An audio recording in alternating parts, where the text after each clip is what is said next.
उस समय के तत्कालीन मुख्यमंत्री आज प्रधानमंत्री बन गए। उस समय के मुख्यमंत्री के दौर में बिल्किस बानो का रेप हुआ, वो प्रधानमंत्री बन गए, मगर बिल्किस बानो आज भी वहीं पर रोड पर पड़ी हुई है। तो गुजरात का चुनाव जीतने के लिए भाजपा की सरकार ने पूरे देश के उन मुस्लिम महिलाओं का अपमान किया जिनका रेप हुआ है। पूरे देश में जो सच्चाई को और इंसाफ को मानते हैं उन सबको ये लगता है कि भाजपा की सरकार ने दोगलेपन की पॉलिसी को अपनाया है। भाजपा की सरकार एक्यूज को इनाम देती है और जिनको इंसाफ चाहिए उन पर जुल्म करती है। लेकिन भाइयों बहनों, मैं लाल किले से मेरी एक पीड़ा और कहना चाहता हूं। ये दर्द मैं कह बिना नहीं रह सकता। मैं जानता हूं कि शायद लाल किले का विषय नहीं हो सकता, लेकिन मेरे भीतर का दर्द मैं कहां कहूंगा। देशवासियों के सामने नहीं कहूंगा तो कहां कहूंगा। और वो है किसी न किसी कारण से हमारे अंदर एक ऐसी विकृति आई है, हमारी बोलचाल में, हमारे व्यवहार में, हमारे कुछ शब्दों में, हम नारी का अपमान करते हैं। क्या हम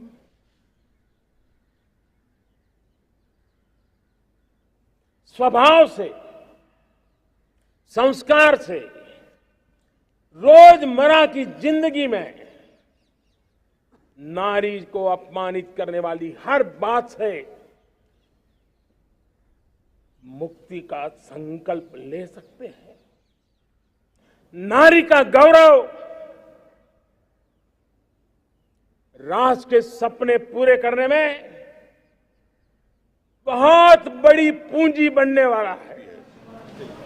प्रधानमंत्री देश से 15 अगस्त को लाल किले से अपने भाषण में, तकरीर में महिलाओं की एम्पावरमेंट की बात की, महिलाओं के ताल्लुक से बड़ी अच्छी बातें की। उसी दिन भाजपा की गुजरात की सरकार ने उस महिला को, जिसकी 3 साल की बेटी को कत्ल कर दिया गया, जिसका बलात्कार हुआ, 11 लोगों ने उसका बलात्कार किया, उसकी माँ को और 3 और महिलाओं को रेप करके उनकी हत्या कर दी, उन लोगों को भाजपा की सरकार अपनी रेमिशन पॉलिसी के तहत उनको छोड़ती है। और सबसे तकलीफ दे, और देश को ये बात जब सुनेंगे तो देश हैरत होगी कि उस रेमिशन पॉलिसी की रिव्यू कमेटी में कौन था। एक का नाम था जनाब मुलचंदानी साहब, जो गोधरा के राइट्स में वो एक प्रोसिक्यूशन के विटनेस थे, और दूसरे उसमें बीजेपी भाजपा के 2 एमएलए थे। तो आप इनसे इंसाफ की कैसे उम्मीद रखते हैं? रिव्यू कमेटी के के लोग तो 22 लोग थे, भाजपा के एमएलए हैं, वो तो भाजपा ही हैं, तो वो तो करेंगे, इन लोगों की तायद करेंगे जो बिल्किस बानो का रेप किए, जो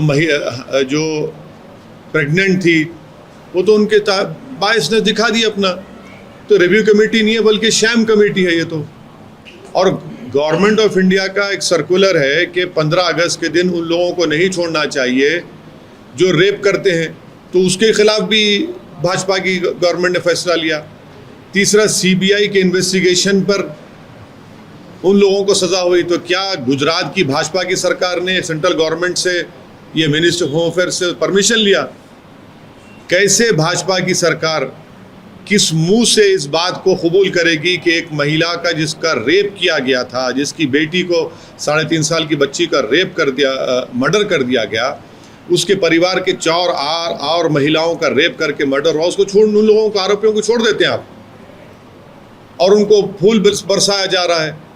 और उसमें जो शख्स उनके साथ फूल उनको पिना रहा है, उसमें तो एक कन्विक्टेड प्रिजनर है ख्वाजा अजमेरी के बम ब्लास्ट का, जो बाहर है अभी। तो गुजरात का चुनाव जीतने के लिए भाजपा की सरकार ने पूरे देश के उन मुस्लिम महिलाओं का अपमान किया जिनका रेप हुआ है, और प्रधानमंत्री को झूठा साबित किया उन्होंने।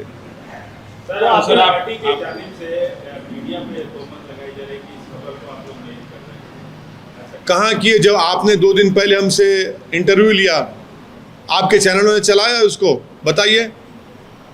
कितने चैनलों ने चलाया बताइए? क्यों आप लोग खामोश हैं? आपके चैनलों पे जो मुस्लिम महिलाएं एंकर हैं, मैं उनसे पूछना चाह रहा हूं, आप क्यों खामोश बैठी हैं? आप तो महिला है ना, आप तो हमसे ज्यादा तकलीफ समझ सकती हैं उस बिल्किस बानो की। आए दिन महिलाओं पर जुल्म होता है, गलत बातें की जाती हैं। कम से कम उन लोगों को तो सोचना चाहिए कि आज बिल्किस बानो है, कल किसी से भी होगा। फिर ये बिल्किस बानो को सिर्फ मुसलमान होने के चश्मे से मत देखिए, ये एक इंसाफ का मुद्दा है। और हम भारत सरकार से, प्रधानमंत्री से डायरेक्ट हम ये डिमांड करते हैं कि उनका जो रिलीज ऑर्डर है उसको कैंसिल करके उन तमाम को जेल को भिजाया जाए। है तो सर आप लीगली जाएंगे क्या? लीगली छोड़िए, लीगली हम कब तक चलते रहेगा? लीगली मॉरली कहाँ क्या होगा? अरे पार्लियामेंट सेशन कब होगा? दिसंबर में होगा। जब तक फिर वो लोग मिठाई खाते फिरते रहेंगे क्या? वो क्या कहा उसने, बिल्किस बानो ने, क्या मैं सुकून से जिंदगी नहीं गुजार पाऊंगी? उसने कहा कि दोबारा वो जख्म मेरा जिंदा हो गया है। कि भारत की प्रधानमंत्री और भाजपा चाहती है कि हर मुस्लिम महिला उस जख्म को याद करे जिसका रेप हुआ था। क्लोजर होगा नहीं होगा बिल्किस बानो का?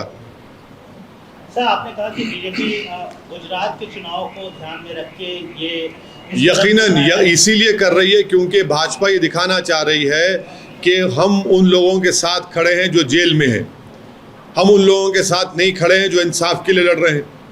ये गुजरात के चुनाव के लिए भाजपा सब कर रही है। ये इससे पहले गोधरा के एसआईटी में क्लीन चिट मिलता है उस समय के तत्कालीन मुख्यमंत्री को, अभी ये उस समय के तत्कालीन मुख्यमंत्री आज प्रधानमंत्री बन गए। उस समय के मुख्यमंत्री के दौर में बिल्किस बानो का रेप हुआ, वो प्रधानमंत्री बन गए, मगर बिल्किस बानो आज भी वहीं पर रोड पर पड़ी हुई है। तो फायदा किसका हुआ? बिल्किस बानो का नुकसान हुआ या फायदा हुआ? सोच लो आप। क्या आप एक सांसद के तौर पर प्रधानमंत्री को चिट्ठी लिखेंगे? प्रधानमंत्री को हम आपके बड़े चैनलों के जरिए हाथ जोड़ के अपील कर रहे हैं, बिल्किस बानो से अपील कि इंसाफ करो आप।